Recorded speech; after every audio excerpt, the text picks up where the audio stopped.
Chadwick, Jersey Retribution.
Chadwick walked into the hallway of the Teddy H. Christmas Hotel.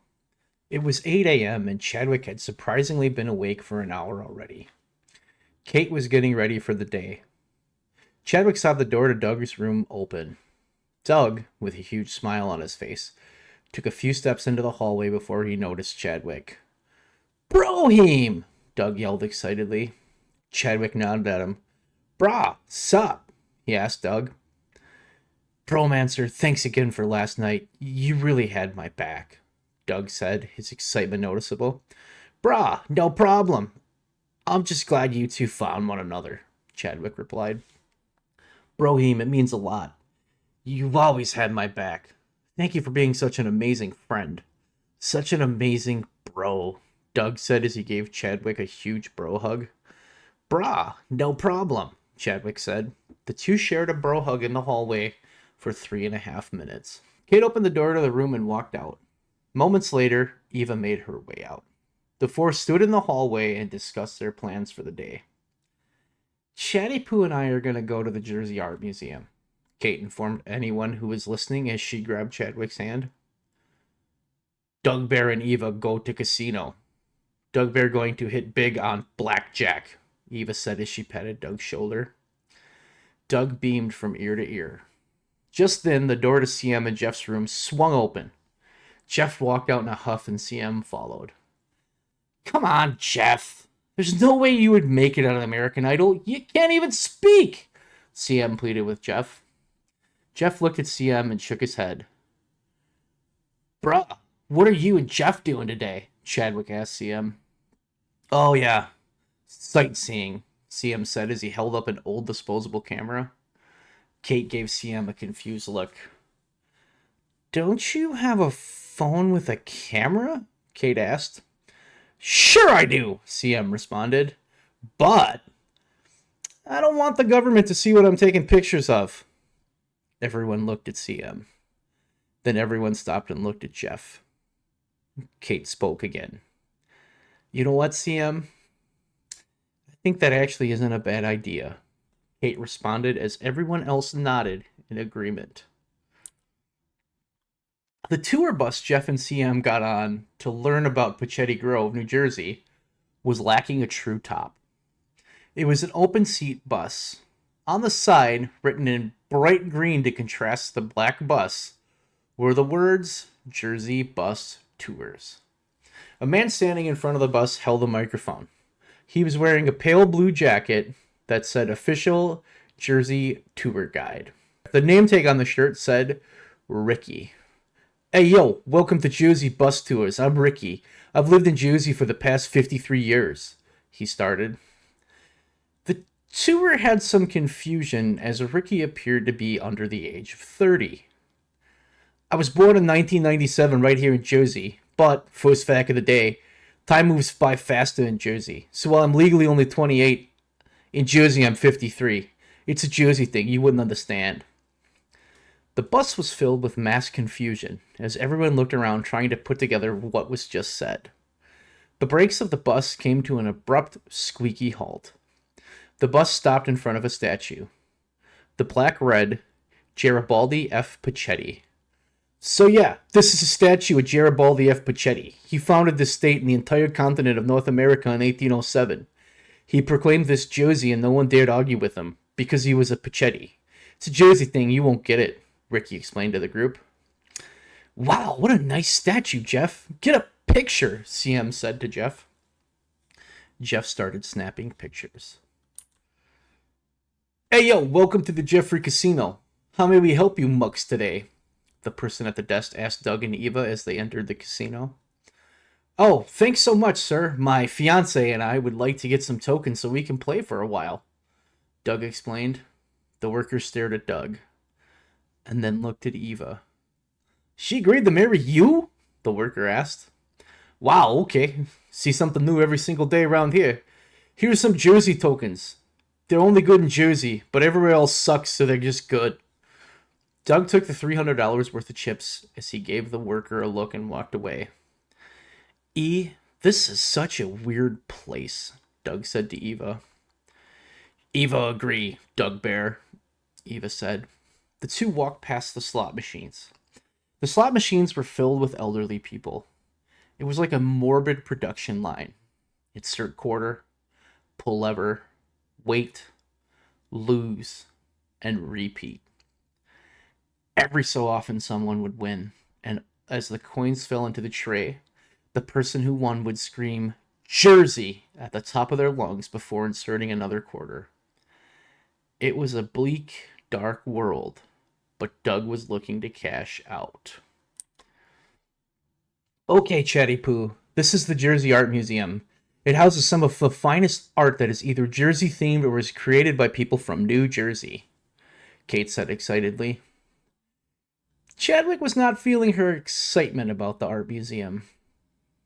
When he saw how excited Kate was, it made his heart flutter. Kate being happy made Chadwick happy. Brah, babe, you lead the way and I will follow, Chadwick said as he held the door open for Kate. Chadwick slapped Kate's behind playfully as she walked in the door. Okay, Chatty Poo, let's head over here first, Kate said as she looked at the map of the museum. They walked into a room that had the words, Jersey's Finest Arts, written above the door. Chadwick looked at it puzzled. Bruh, that seems like bad grammar, Chadwick said to Kate as they walked in. The room was dark, with one spotlight shining down onto a glass case in the middle of the room. Chadwick and Kate walked up to the case, stopping to read the plaque by it. This piece of art was what started our museum. It was gifted to us by the estate of Chucky L. Besson in 2023. The piece of art was made by Chucky in early 1997, possibly in March when the new round of Jersey phone books came out. Chadwick looked into the illuminated glass case. He then turned his head to Kate before looking back. Sitting in the case was a doodle of a poorly drawn pigeon on a copy of a 1997 Jersey phone book. Chadwick shook his head. Bruh, what even is a phone book? Chadwick pondered out loud.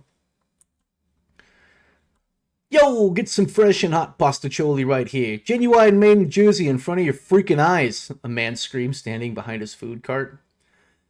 Seaman and Jeff were parked in front of him, about to order. Hey, do you guys have anything that isn't the pasta stuff? CM asked. Jeff here would like a hot dog. Hey, don't you ever come here and tell me how to run my cart. I will punch you in your throat, the man screamed at CM as he handed them 2 mini buckets of pastacholi. The two sighed as they started eating their pastacholi. The man leaned in and started talking to them. You two look like out-of-towners. You ain't got that Jersey feel, the man started. CM nodded in response. Perfect. Let me tell you guys a little story about this park, he began, pointing to the middle of the park. This park was the exact spot where Garibaldi Pacetti first stepped foot in Jersey in 1807. He was here with his good friends Night Ranger and Spuds. It is a moment unlike any other, and it is why we have Jersey, and America, and North America. It's a Jersey thing. You monks wouldn't get it. As he spoke, Jeff took out CM's phone and Googled the park. He held the phone up to the man, discrediting everything he just said with facts. The Green Street Park, which is where they were located, was opened in 2022 as part of a city improvement plan. The man looked at the phone, shook his head, and then spoke to Jeff. Look here, fella. Don't you ever discredit, question, or fact check anything anyone from Jersey says. The interweb is wrong. It doesn't know Jersey. I know Jersey, the man screamed at Jeff. Eva hated casinos. The idea of gambling seemed illogical to Eva, but she wanted Doug to be happy. Eva was standing watching the old people use the slot machines. Doug was busy at a blackjack table. While he was well versed in the rules of blackjack, Jersey blackjack seemed to have different rules. Doug laid his chips down. All right, guys, I'm ready, Doug said excitedly. Everyone at the table stopped and looked at him. Hey, this is blackjack, you muck. Shut up, the dealer said to Doug.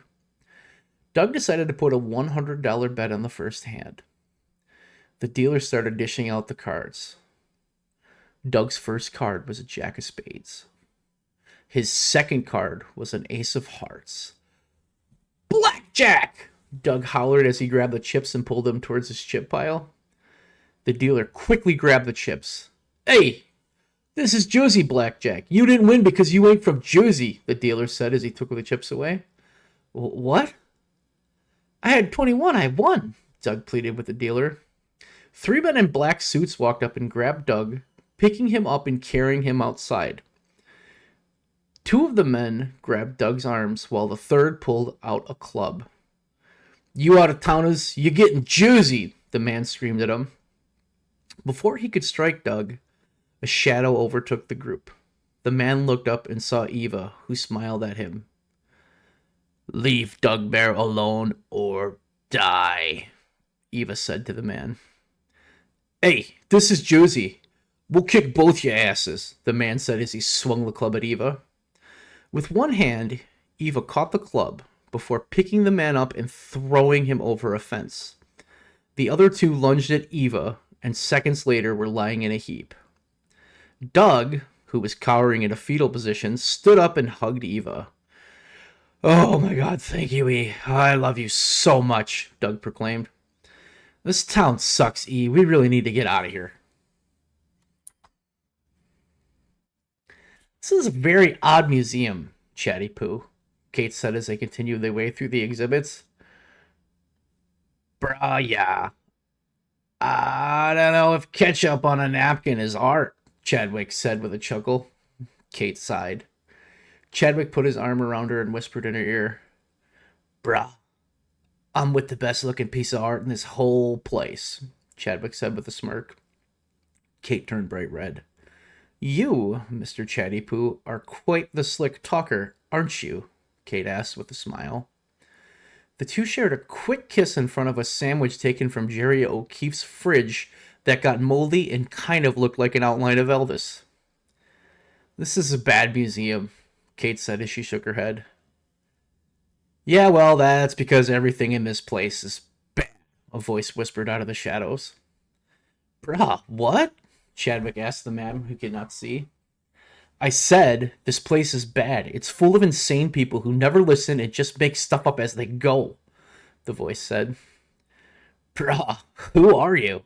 Chadwick asked. The man stepped out of the shadows. He was an average-looking man wearing a suit. I have revealed myself, the man said.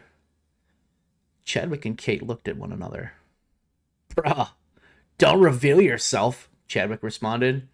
I've seen bros go to jail for that. Also, who are you, bruh?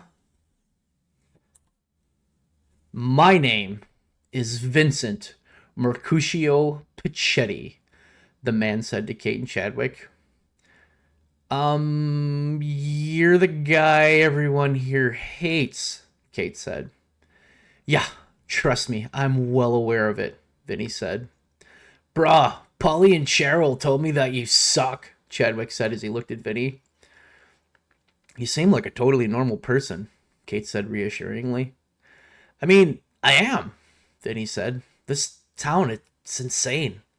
My great-great-great-grandfather founded it in 1807, and because he founded it, everyone hates me here. Brah, you seem like a well-mannered and adjusted individual, Chadwick said. My name is Chadwick. This is my girlfriend, Kate. Very nice to meet you, Chadwick and Kate, Vinny said as he bowed to Kate. Oh, what a gentleman. It's great to meet you, sir, Kate said. Brah, why does everyone hate you so much? Chadwick asked Vinny. Vinny sighed deeply and then began his story. It was a long time ago when it all started, Vinny said as he began telling his story.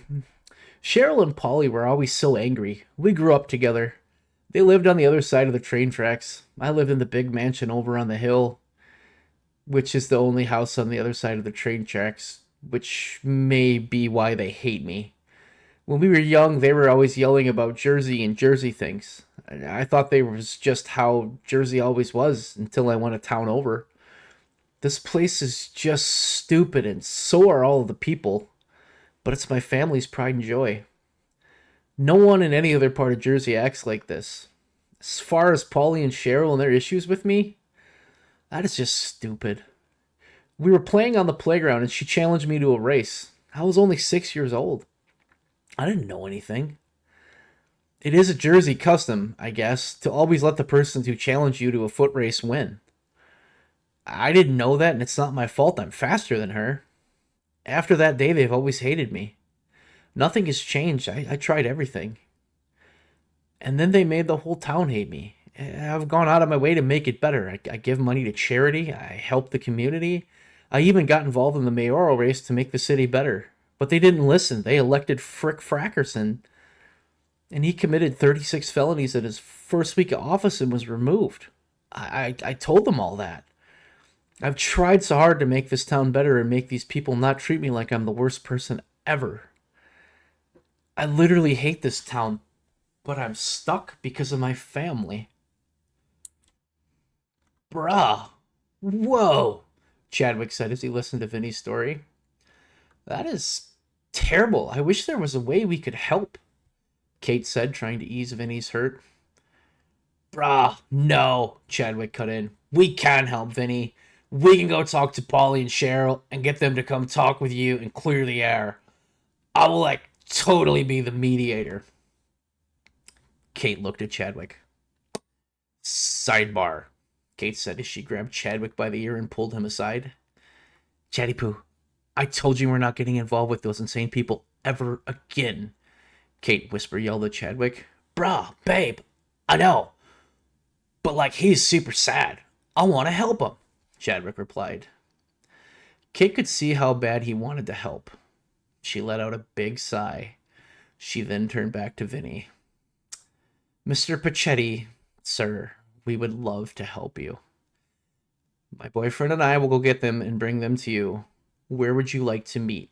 Kate asked. The three of them had a quick conversation about when and where to meet before Kate and Chadwick ran off to get Polly and Cheryl. Knock, knock, knock. Chadwick pounded on the door of Polly and Cheryl. The door cracked open slowly. Hey, yo, we don't want no more damn vacuum cleaners. We already got 3, Polly screamed as he swung the door open. He saw Chadwick and Kate, and you could see the tension leave his body. Oh, you guys, the Wick Chad man and his friend Kimmy or whatever, Polly said. Bruh, Chadwick, Chadwick replied. Yeah, and I'm Kate, Polly, Kate said. Great, Polly said. What do you want? Well, Polly, we were hoping that you and Cheryl will be willing to have a sit-down, face-to-face meeting with Vinny Pachetti to talk about your issues, Kate stated in a clear and concise manner. Polly looked at her puzzled. No, he replied. Brah, Polly, give it a shot, Chadwick said casually. Fine. I will get Cheryl and meet you at his office, Polly said. Hey, I'm coming too, a voice screamed from the background. It was Grandpa Poop. Brah, Grandpa Poop, cool, Chadwick said. Hey, I'm coming in too, Denise hollered. Okay, I think we have enough people as is, Kate stammered as she was cut off. Where are we going? Cheryl asked. Polly turned to her. Pachetti Industries to hash out things with Vinny and forgive him, he told her. Cheryl had a very serious look on her face. Just know, you mucks, we don't work things out with anyone. It's a Jersey thing. Hey, you two mucks want to help me, see? The strange man dressed in black with a handlebar mustache said to CM and Jeff. You seem like a trustworthy fellow. How can we help? CM replied. Jeff took a look at CM, waited, and shook his head at CM. Good. My name is Frick Frackerson. I used to be the mayor of Pachetti Grove, but I was removed for no reason, see? Frick Frackerson stated. He then handed CM a box.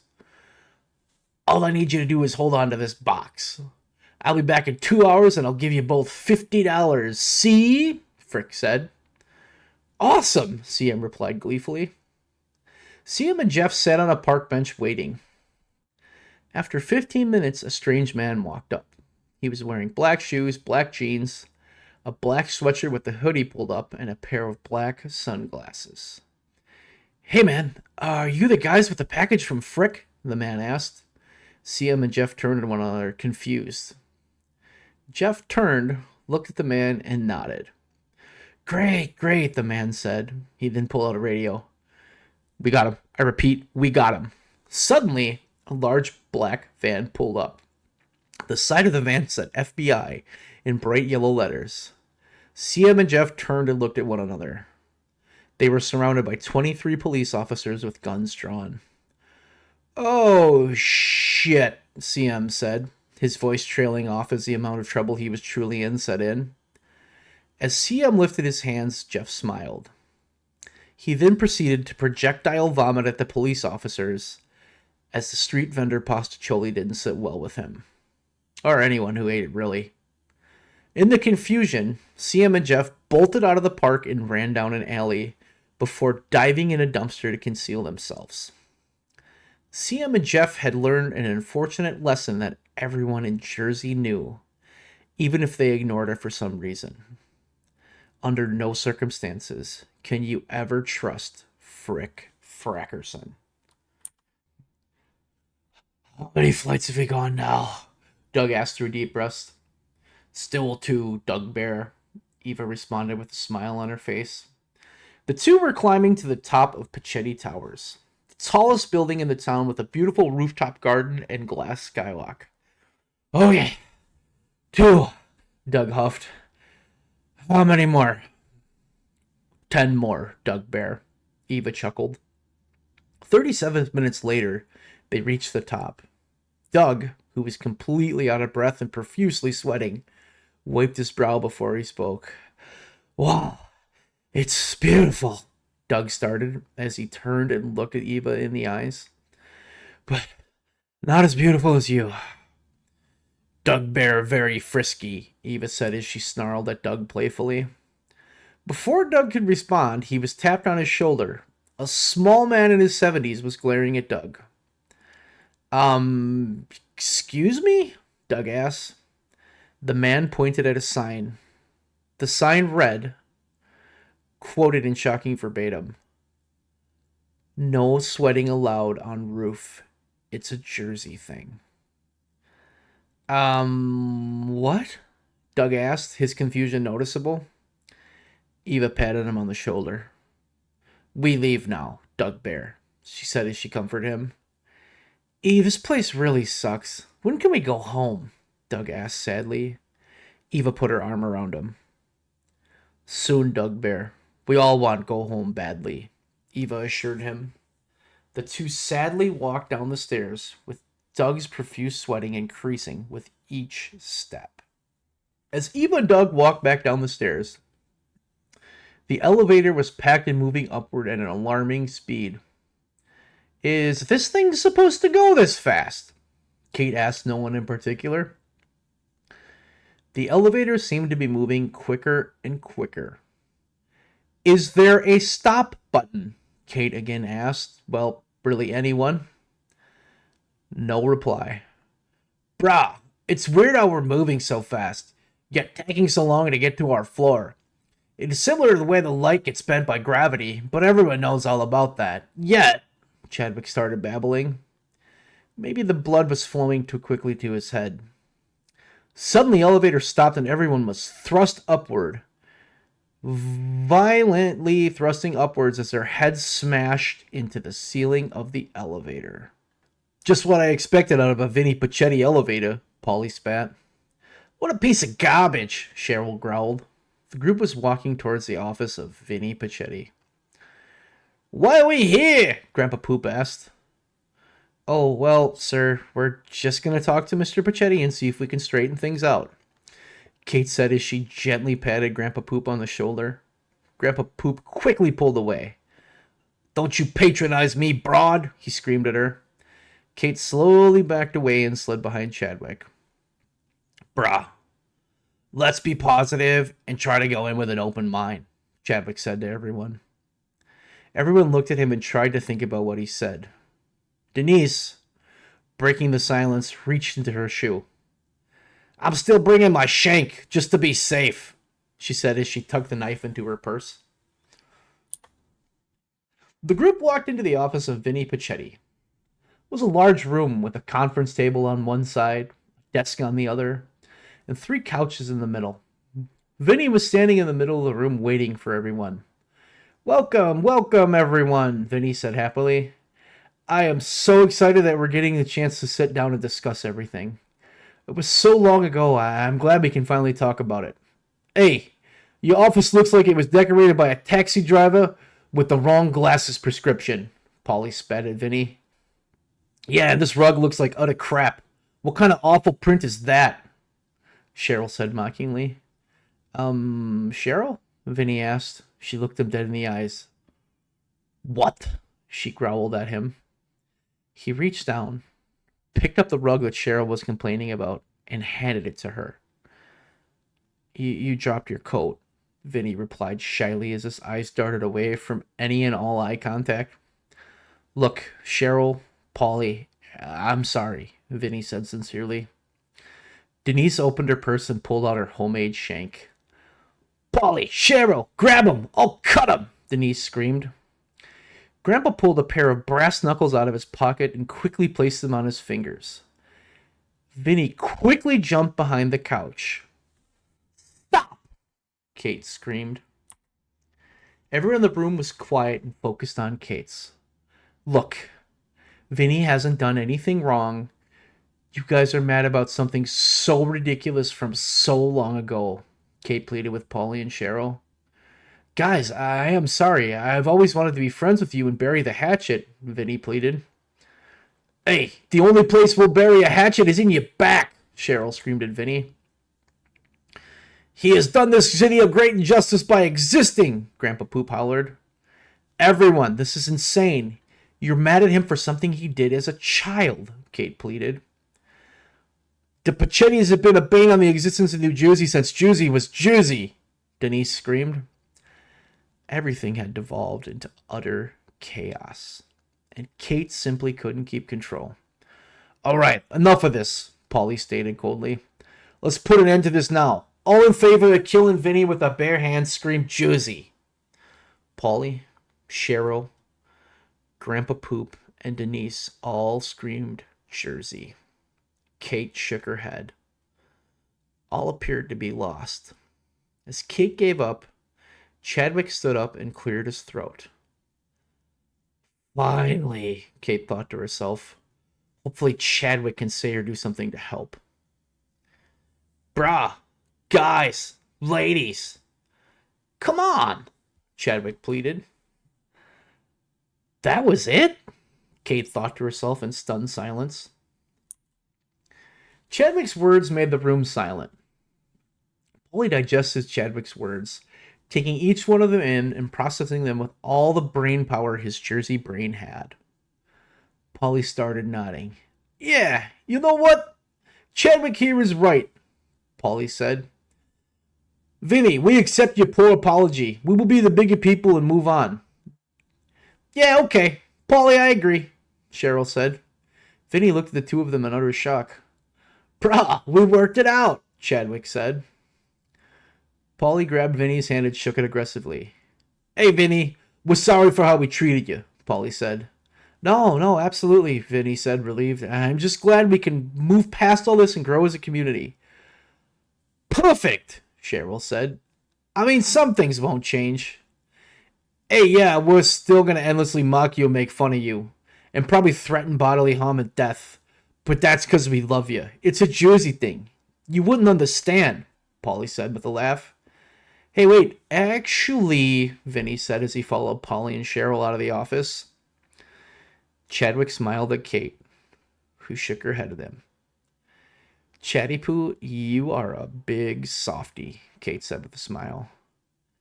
Now get me out of this insane town before I cause you bodily harm. Chadwick nodded, gave Kate a small kiss on the cheek, and grabbed her hand as they walked out of the office.